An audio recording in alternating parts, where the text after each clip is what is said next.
Quais são os nossos pressupostos? Qual é a base para nós definirmos o que é crescimento? Será que nós definimos crescimento simplesmente numa perspectiva numérica? Será que de tantas igrejas, mega igrejas, igrejas com 10 mil membros, 20 mil membros, será que isso é de fato o crescimento da igreja que Deus deseja, que Deus decretou na sua palavra? Então é isso que o nosso texto nos traz hoje, e é sobre isso que nós falaremos hoje, sobre crescimento. Irmãos queridos, nós temos aqui um par de parábolas e nós precisamos compreender que essas parábolas, elas são indivisíveis. Talvez na leitura das parábolas podemos ser tentados a compreender que, por serem parábolas muito pequenas, por isso é que elas estão a ser trazidas juntas, vão ser pregadas juntas.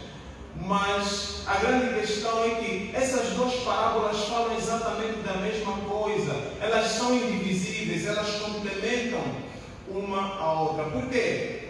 Porque tanto a parábola do grão de mostarda como a parábola do fermento, elas falam sobre crescimento, mas em duas perspectivas diferentes. Uma delas vai falar sobre a expansão do reino de Deus, a expansão visível do reino de Deus, o crescimento exterior do reino dos céus. E a segunda parábola, que é a parábola do fermento, vai falar sobre a influência do reino dos céus.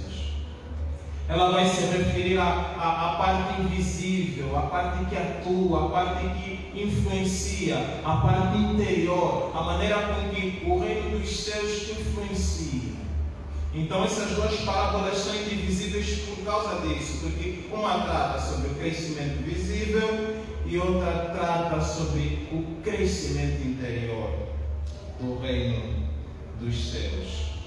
E por isso é que elas duas não podem ser separadas. E nós precisamos compreender nesta noite o conceito correto de crescimento. Então, para quem gosta de anotar, eu vou usar aqui a fala do pastor. Para quem gosta de anotar, nós temos como tema hoje o crescimento do reino dos céus. Então nós já vimos que uma delas vai se referir ao crescimento exterior e outra vai se referir ao crescimento interior. Então, como é que se dá esse crescimento? Quais são os pressupostos, quais são as ideias que o texto traz? Nós temos então o primeiro conceito, ou a primeira parte do crescimento do reino dos céus. O primeiro ponto que eu trago para esta noite, para o nosso sermão, é que o reino dos céus, ele tem um começo pequeno, mas ele apresenta resultados milagrosos. Isso nós vamos encontrar na primeira parábola, dos versos 31 a 32. Nós vamos ver que Jesus ele vai apresentar a semente da mostarda, o grão de mostarda. E naquela altura, na Palestina, o grão de mostarda era a menor das sementes. Claro que hoje, por causa da ciência, do avanço da ciência, da tecnologia, há sementes muito menores do que, ou se calhar um pouco menores do que o grão de mostarda. Mas naquele tempo era a menor semente. A menor semente que era semeada era o grão de mostarda. Mas, apesar de ser uma semente aparentemente insignificante, essa semente ela cresce, essa semente ela se torna vigorosa, essa semente ela chega a atingir, depois de germinar, depois de começar a crescer, ela pode atingir 3 metros a 5 metros de altura. É uma semente que a olho nu, se ela cai no solo, ela praticamente desaparece, mas quando ela cresce, quando ela desenvolve, ela ganha uma estrutura, um esplendor, um vigor incomparável. Não obstante a sua aparência insignificante, mas ela ganha um vigor, ela cresce, ela se desenvolve, ao ponto de que todas as nessa árvore em que a semente ela é muito pequena. Então essa árvore ela se torna o refúgio das aves dos céus no calor. Ela se torna o refúgio das aves dos céus nas tempestades. E ela acaba se tornando um refúgio para as aves em todos os momentos, seja no calor, seja na tempestade. E aparentemente ela é significante, como já dissemos aqui, porém dela vem grandes resultados. E o reino dos céus também é assim. Ele aparentemente ele é insignificante. Aparentemente ele é algo muito pequeno. Aparentemente ele é algo que não tem impacto. Mas ele tem resultados milagrosos. Ele tem resultados eternos. E nós precisamos compreender também aqui que esse crescimento do reino dos céus, esse crescimento que a parábola nos traz, esse crescimento que Jesus apresenta sobre o reino dos céus, não é algo simplesmente do Novo Testamento. Vejamos então o que nos diz a palavra em Gênesis 12, no seu versículo 3. Assim nos diz a palavra do Senhor: abençoarei os que te abençoarem e amaldiçoarei os que te amaldiçoarem. Em ti serão benditas todas as famílias da terra. Então, Deus ele faz uma promessa para Abraão. Mas só que nós precisamos compreender que essa promessa não era simplesmente, ou não era para a sua descendência de sangue. Essa promessa era para que, através de Abraão, todas as nações viessem a ser benditas, viessem a ser abençoadas. E nós precisamos compreender que não se referia somente a Abraão, mas se referia ao descendente de Abraão. E o descendente de Abraão é Jesus Cristo. E Jesus Cristo, através de Jesus Cristo, o Evangelho abre as portas para todos os demais povos. Então é isso que Jesus nos traz nessa parábola. Não é um conceito que Deus traz para o Novo Testamento, mas é algo que Deus definiu na eternidade. Então nós precisamos compreender nesta noite que é esse tipo de crescimento. E através dessa parábola, Jesus ensina que o reino de Deus pode parecer sem importância, sem significância, ainda mais no conceito dos ouvintes ou no contexto dos ouvintes de Jesus. Mas o Evangelho do Reino, nós precisamos compreender e observar as Escrituras que o Evangelho do Reino, Deus usou um carpinteiro e o tornou no maior dos pregadores, no modelo dos modelos, e ele é o Senhor Jesus. Deus pega homens insignificantes, ele pega homens que eram aparentemente rudes, sem capacidade nenhuma, e ele faz com que eles tenham um grande impacto no mundo, um grande impacto na sociedade. E muitos deles eram pescadores, muitos deles eram homens sem posses, eram homens que não eram letrados, que não eram intelectuais. Mas nós aqui observamos que esses pescadores, que esses rudes, que esses homens aparentemente insignificantes, eles levaram o Evangelho, e o Evangelho hoje chegou até nós, o Evangelho chegou até o Brasil, o Evangelho chegou até Angola, o Evangelho chegou até a Índia, e tem povos de todas as nações que hoje adoram o Senhor Jesus. E nós precisamos compreender esse tipo de crescimento, meus irmãos queridos. E nós compreendemos na história da igreja que existem grandes homens de Deus, que pela chama, pelo poder de Deus, têm anunciado o Evangelho por toda a parte do mundo. Grandes homens, grandes pregadores que causaram um grande impacto no mundo. Há quem diz até que eles viraram o mundo de ponta cabeça. E esses grandes homens foram usados por Deus. Muitos deles eram homens simples. E esse pequeno grão de mostarda, semeado na Galileia, Jesus quer mostrar que esse grão de mostarda, ele simboliza a nova era do cristianismo. E ele se tornou uma árvore que hoje, essa árvore, esse evangelho, esse reino dos céus, ele se tornou abrigo e descanso para todos os povos e em todos os lugares.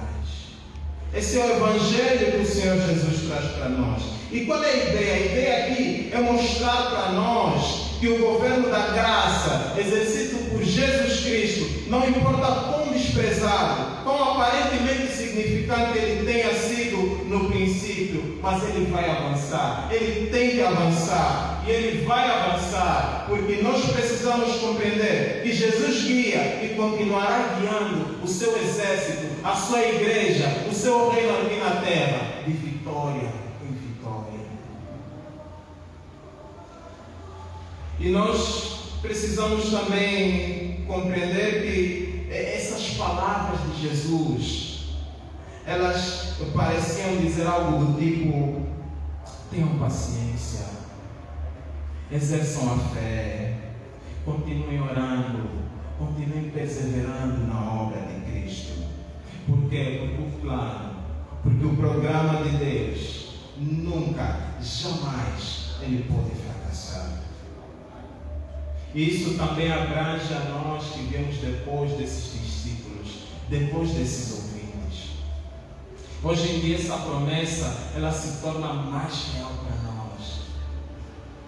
Porque nós já temos a revelação, nós já sabemos do final da história. Nós já sabemos o que aconteceu.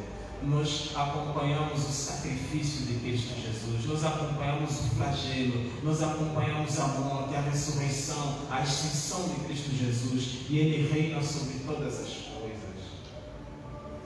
Então isso é algo vivo para nós nos dias de hoje. Esse crescimento, esse alcance do reino de Deus, ele é visível para nós hoje. E nós temos visto que o Evangelho ele tem sido pregado por toda a parte do mundo.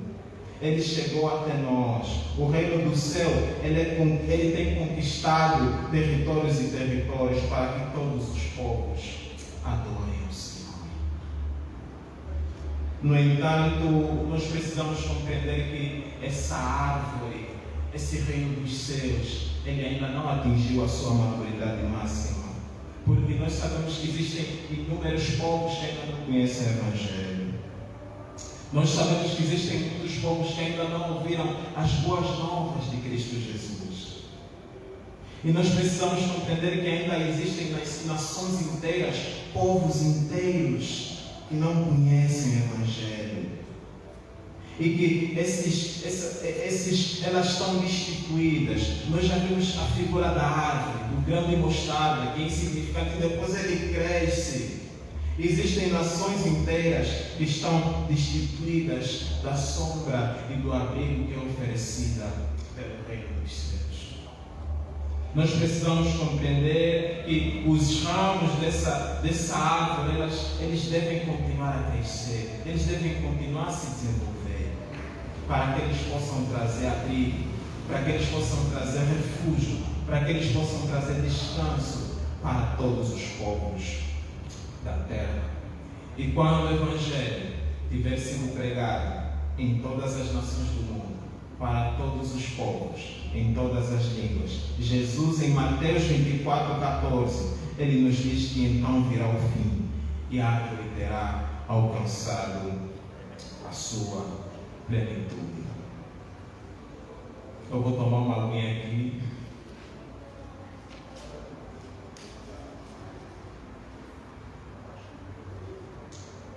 Ok, nós vamos passar agora para o nosso segundo ponto da mensagem. E eu trago como segundo ponto da nossa mensagem que o crescimento do reino dos céus, ele é de dentro para fora. O crescimento do reino dos céus, ele é de dentro para fora. Vejamos o que nos diz o versículo 33 do nosso texto de hoje. Disse-lhe outra parábola: o reino dos céus é semelhante ao fermento que uma mulher tomou e escondeu em 3 medidas de farinha até ficar tudo de verdade. E nós observamos aqui que Jesus ele apresenta a história de uma mulher fazendo pão. E essa história ilustrativa de Jesus, ele usa elementos, ele usa um acontecimento do dia a dia. Ele vai mostrar, essa ilustração é algo que acontecia no dia a dia. Geralmente as mulheres faziam pão durante o dia. Era algo que fazia parte do dia a dia do povo. Era algo que o povo entendia. Então Jesus ele vai usar essa figura ilustrativa. E ele vai dizer aqui que uma mulher ela apanha uma pequena quantidade de fermento e ela mistura numa grande quantidade de farinha. E depois desse pão estar assado, ele é suficiente para alimentar 100 pessoas, mais ou menos 100 pessoas. E essa parábola nós também podemos encontrá-la em Lucas. E tanto Mateus como Lucas, eles vão dizer que essa mulher ela usou 3 medidas de farinha. E a equivalência dessas 3 medidas de farinha, nós precisamos compreender aqui que uma medida, naquele tempo essa medida que era usada, essa unidade que era usada, ela equivalia mais ou menos a farinha em 11 quilos. Eram 11 quilos de farinha, uma medida. Mas aqui vai dizer que a mulher usou 3 medidas de farinha, que perfaz um total mais ou menos de 33 quilos. Eram 33 quilos de farinha. E a mulher usou um pouco de fermento, uma pequena quantidade de fermento. E ela pretendia fazer uma grande quantidade de pão.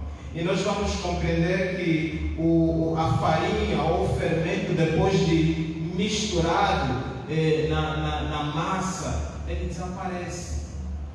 Eu acho que tem pessoas aqui que já fizeram pão, eu pelo menos nunca fiz pão, mas já quero fazer, mesmo o bolo e salgados e por aí afora. Quando você coloca o fermento, ele desaparece. Nós já não vemos o fermento, nós já não conseguimos enxergar, ele fica escondido, ele fica invisível. Mas o que faz essa massa crescer? O fermento. Ou seja, ele está lá, ele fica invisível, mas ele é que faz a massa crescer. E esse é o grande destaque dessa parábola. Esse fermento ele vai se infiltrando por toda a massa. E o grande destaque dessa parábola é que uma vez esse fermento adicionado à farinha, ele se infiltra por toda a massa e ele atinge cada partícula dessa massa. E nós observamos que o fermento ele fica invisível, mas nós podemos ver os efeitos do fermento. Ele não fica visível aos nossos olhos, mas o efeito que ele causou na massa é visível. E também é assim o reino dos céus.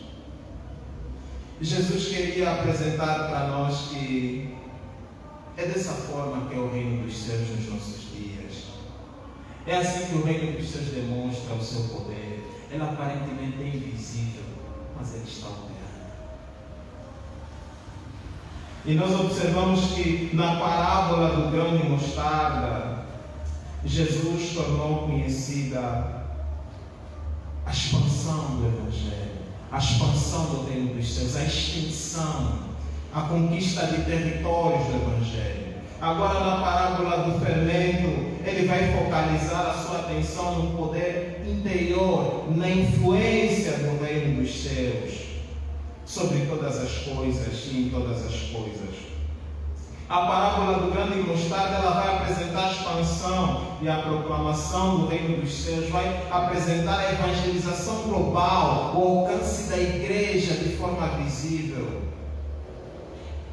Mas a parábola do fermento ela vai tornar clara essa expansão e a obediência a Cristo Jesus de fazer discípulos. E ela traz como consequência a cristianização de cada setor e cada segmento da vida.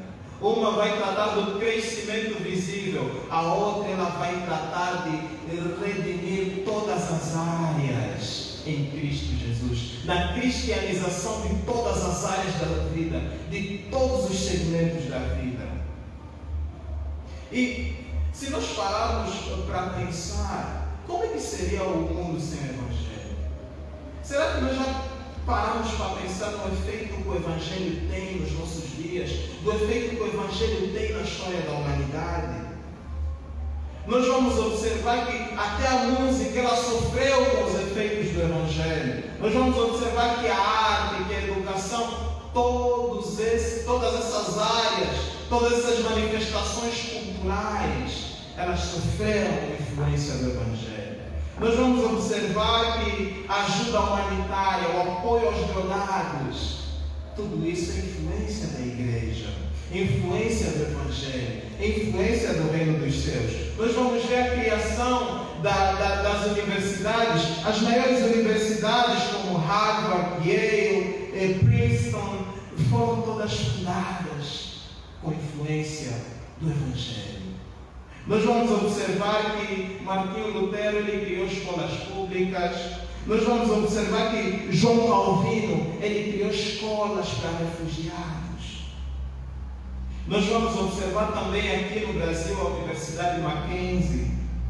Nós vamos observar a luta pelos direitos humanos, o fim da escravatura. E eu falo isso porque o meu país ele foi colonizado na altura, era um império português. E assim que a igreja ela chega, a igreja protestante ela chega a Angola, começam a haver movimentos de libertação para que o povo fosse independente. E a igreja protestante ela influenciou na libertação do povo angolano.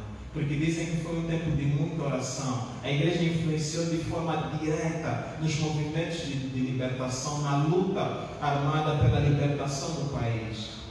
E hoje nós somos livres, nós em Angola nós somos livres, somos independentes por causa do impacto do Evangelho. E nós precisamos compreender que sem o Evangelho o mundo seria um lugar bárbaro. Se nós achamos que o mundo está mal, vai de mal a pior, sem o Evangelho o mundo seria um lugar muito pior. É um dado que nós precisamos refletir. Quais são os efeitos do Evangelho? E aqui nesse texto a ideia é que o reinado de Cristo Jesus ele penetra em todas as faculdades. Ele penetra em todas as áreas da alma humana. E esse resultado é uma pessoa transformada, uma pessoa em constante mudança. Nós vamos ver que essa pessoa ela vai exercendo influência para o bem na sociedade. Nós vamos observar que não é só na vida individual da pessoa, na vida familiar, mas também em cada esfera da vida, no trabalho, no bairro, essa pessoa vai sendo transformada, essa pessoa vai sendo mudada todos os dias por Deus, gradativamente, constantemente. Essa pessoa ela vai sendo transformada, ela vai se tornando uma bênção para todas as pessoas que estão ao redor dela. Essa pessoa ela vai se tornando uma bênção pelas palavras que ela fala, pela maneira com que ela se comporta, pela maneira com que ela lida e trata com os outros. Essa pessoa ela vai se tornando um agente do reino dos céus. Essa pessoa ela vai influenciando a arte, ela vai influenciando a ciência, ela vai influenciar a literatura, os negócios, ela vai influenciar o comércio, ela pode até influenciar o governo e todos os demais departamentos do pensamento e do empreendimento humano. Essa pessoa começa a abençoar vidas pela sua atividade. Essa pessoa ela passa a ser uma bênção para a sociedade. E por que ela passa a ser uma bênção para a sociedade? Porque o fermento está agindo. A ação do fermento, a ação do reino dos céus. E essa pessoa vai se tornando uma bênção. Porque o fermento de Deus, o Evangelho, ele está agindo na pessoa. E assim também é esperado que em toda a esfera da vida do cidadão do reino dos céus, a vida da igreja, a nossa vida, a minha vida, a vossa vida, haja impacto em todas as áreas, que todas as áreas da nossa vida, elas sejam submetidas ao senhorio de Cristo. Que dessa forma nós possamos contribuir com plena participação no serviço, na honra e na glória daquele que é o Rei dos Reis, o Senhor dos Senhores, o nosso Deus, o maravilhoso Senhor Jesus. O meu e seu propósito aqui na terra, meus irmãos queridos, não é meramente chegarmos no céu quando morrermos. O nosso grande objetivo, ou um dos grandes nossos objetivos, a nossa missão, não é só quando morrer, depois que eu morrer eu vou para o céu. Nós precisamos compreender que Jesus nos chamou para ser sal da terra, luz do mundo. E nós precisamos compreender que nós precisamos ser um instrumento nas mãos de Deus. E nós precisamos participar da transformação de todos os lugares em que nós estivermos inseridos. Sendo assim, o verdadeiro seguidor de Cristo, ele atua em todas as esferas, segundo a vontade de Deus. Na diminuição da pobreza, a socorrer os estrangeiros, na educação de analfabetos. Essa pessoa ela não mede esforços para que o bem seja propagado, mas tudo para a honra e para a glória do Senhor. Porque o fermento, ele claramente representa o reino dos céus. Ou seja, o governo de Cristo, ele é alegremente reconhecido no coração e na vida do crente. E dessa forma nos alegramos e glorificamos o nosso Deus. E nós precisamos compreender esses dois tipos de crescimento.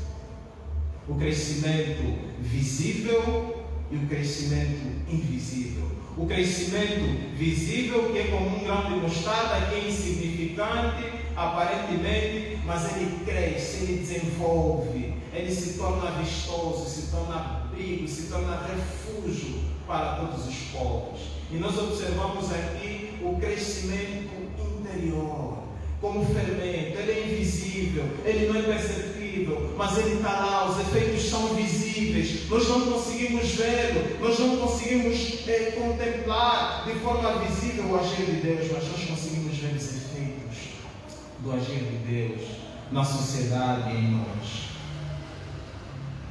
Nós precisamos compreender que esse é o crescimento que Deus quer. Esse é o crescimento que Deus deseja para a sua igreja. Que ele cresça, seja visível, mas que ele também tenha influência. Para fecharmos a nossa mensagem, eu quero deixar aqui algumas aplicações para as nossas vidas. Primeira, você não pode ficar calado. Nós não podemos ser omissos, meus irmãos queridos, quanto ao Evangelho. Não podemos ficar calados. E eu quero fazer uma pergunta para você. Qual foi a última vez que você falou do Evangelho para um não crente? Qual foi a última vez que você conversou e você evangelizou um não crente? Se está demorando muito para perceber, então é possível que nós tenhamos, que você não anuncie o Evangelho para o não crente. Meus irmãos queridos, nós precisamos aproveitar cada oportunidade para expandir o reino dos céus. Essa missão agora é nossa.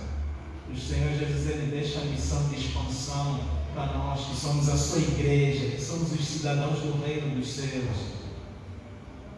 E é um privilégio fazermos parte. Nós precisamos compreender que ao sairmos desse portão, no campo missionário, quando estivermos em casa, no trabalho, no campo missionário, você precisa aproveitar cada oportunidade para anunciar o Evangelho. Fale de Cristo, meu irmão querido. Fale de Cristo. Anuncie o Evangelho. A segunda aplicação que eu trago para as nossas vidas é que pequenos comércios gerados por Deus eles vão gerando grandes resultados. Não importa o quão insignificante pareça, mas se esse comércio ele for abençoado, se ele for direcionado por Deus, ele vai ter grandes resultados.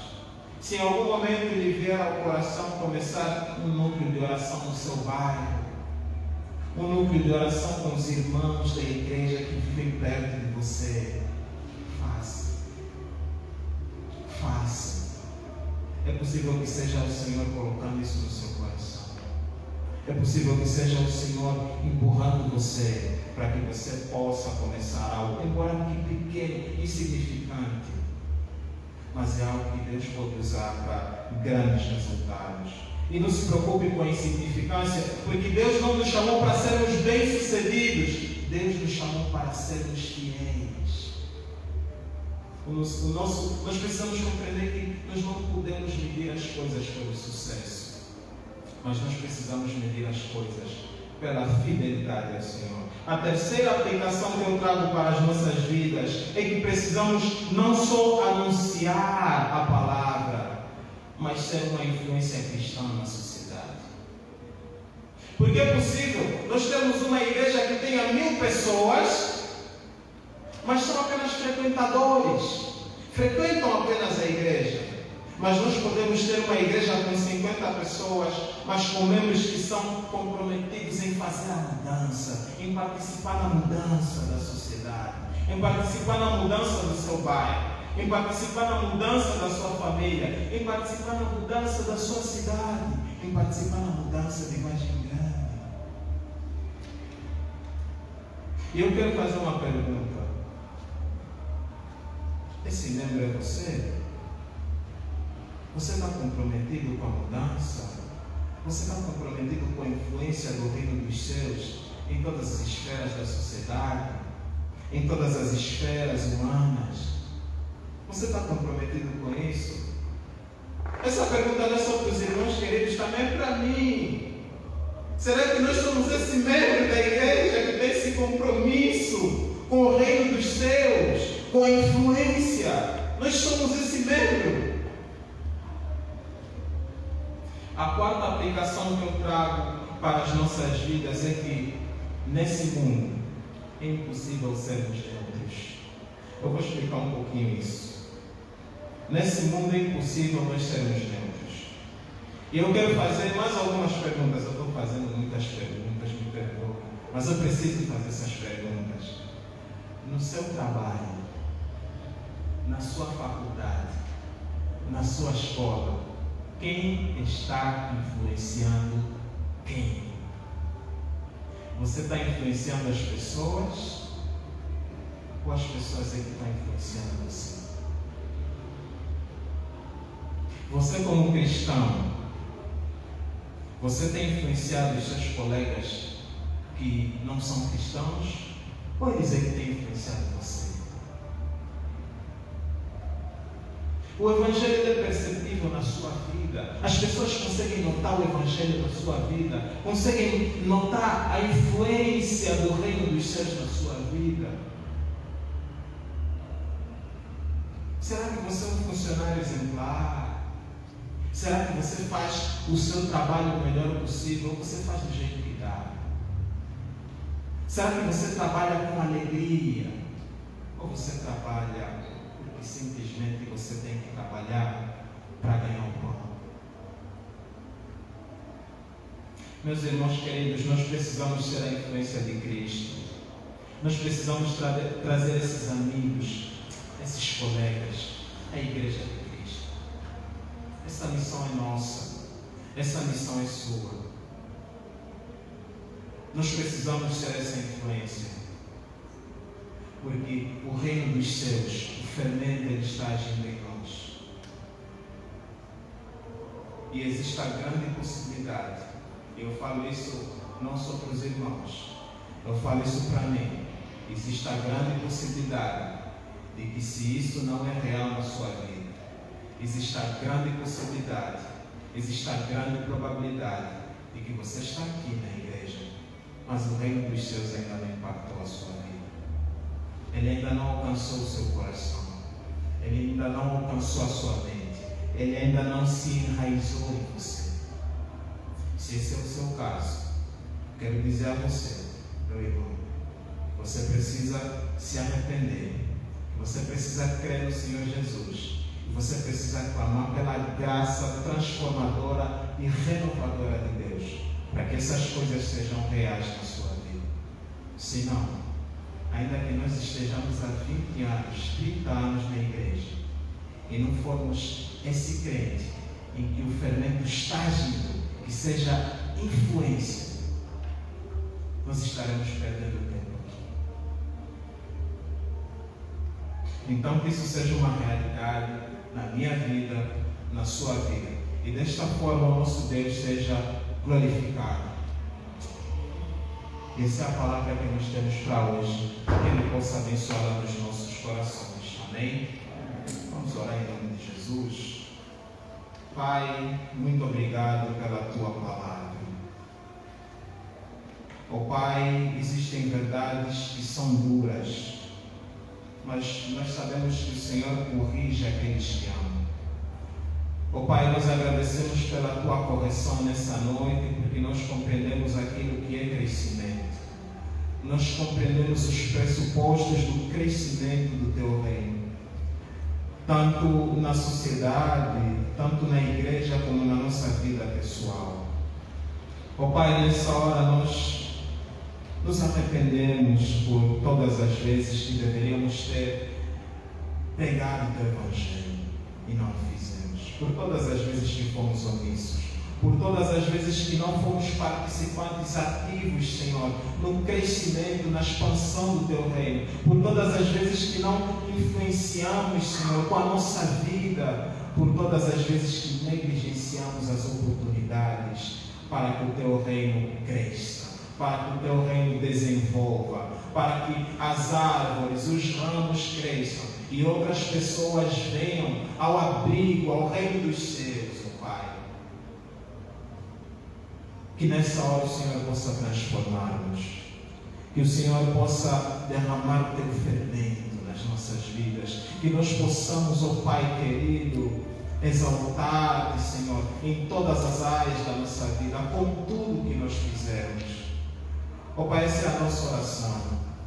Derrame graça, porque sabemos que essas coisas nós não as faremos de forma natural, mas derrame graça para que seja uma realidade nas nossas vidas, mas que no final de tudo o Teu nome seja glorificado, o Teu reino seja proclamado e a Tua palavra seja pregada em todos os povos e em todas as nações. Assim nós oramos gratos no nome precioso de Jesus.